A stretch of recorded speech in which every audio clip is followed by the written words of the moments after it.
welcome to the program. Good morning, Peter and your listeners, and thank you very much for having Save the Children in South Africa. How important is it to have these young climate advocates being heard at such a high-level summit in Addis Ababa? For Save the Children, child participation is a right, and it is a need, more so because children bring lived experiences in terms of experiencing the challenge that climate change brings, and they also know what could work. And because they live on this on a day-to-day basis, they would be the best people to make decisions about how to influence better interventions on climate change. The latest data shows that about 1 in 3 African children under 5, and that's around 64 million, are trapped in severe child poverty, often in circumstances shaped by conflict, inequality, and climate-driven deprivation. What do these numbers say about the future that these children are facing, and what needs to be done? These numbers basically are showing us that we have a crisis, and it's been growing in the past 10 years, I can safely say.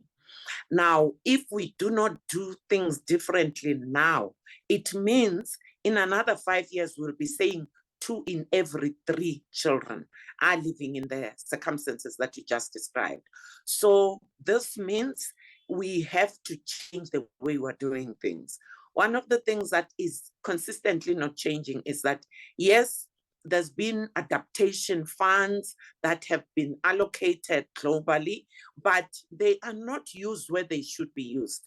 And this is in rural areas and in areas that are most vulnerable, which means funds are received in some countries, but they don't get to where they should get.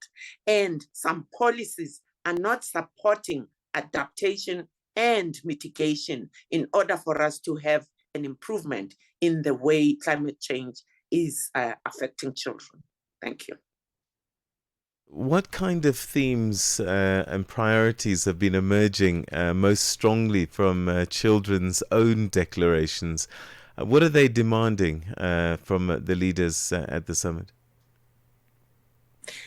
The demands of children firstly start with the fact that they need 30% seats in decision-making platforms as far as environmental sustainability and climate change is concerned.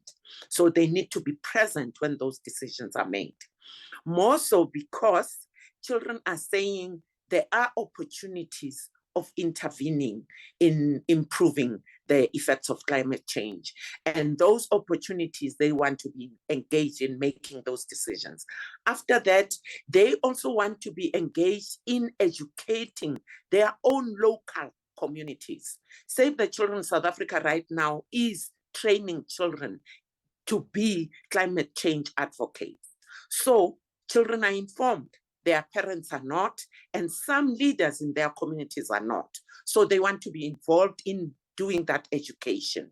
After that, there are activities like recycling, like using natural interventions in order to improve and reduce the effects of climate change. So they want to be engaged from the point of making decisions, intervening in their communities, and being prepared for any disaster better than we usually are. So those are the demands that children are making, let alone monitoring and evaluation, because we do not have enough data on the effects and on how we are intervening. Are we improving? We cannot always tell that with being definite. Thank you.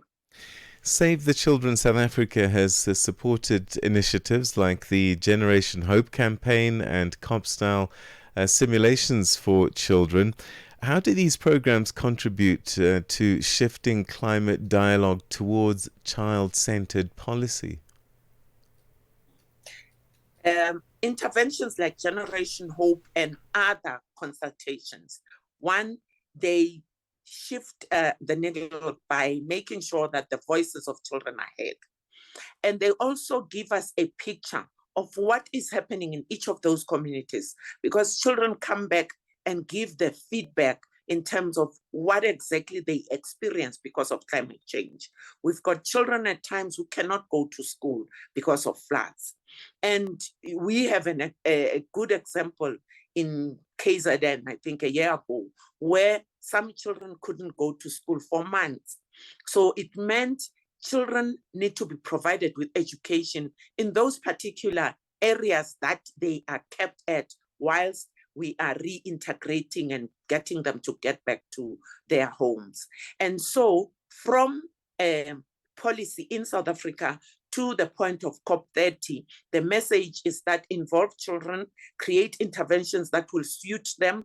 They will tell you what they experience, and make sure that you are monitoring, evaluating, and feeding back to each of these communities so that we can have communities that are climate change resilient. And that is what children are asking for. Gugu, we're going to have to leave it there, but thank you very, very much indeed for joining us and for the work that you're doing with Save the Children. And let's hope that our young people's voices get amplified and that it translates into real policy. Thank you so much for joining us. That's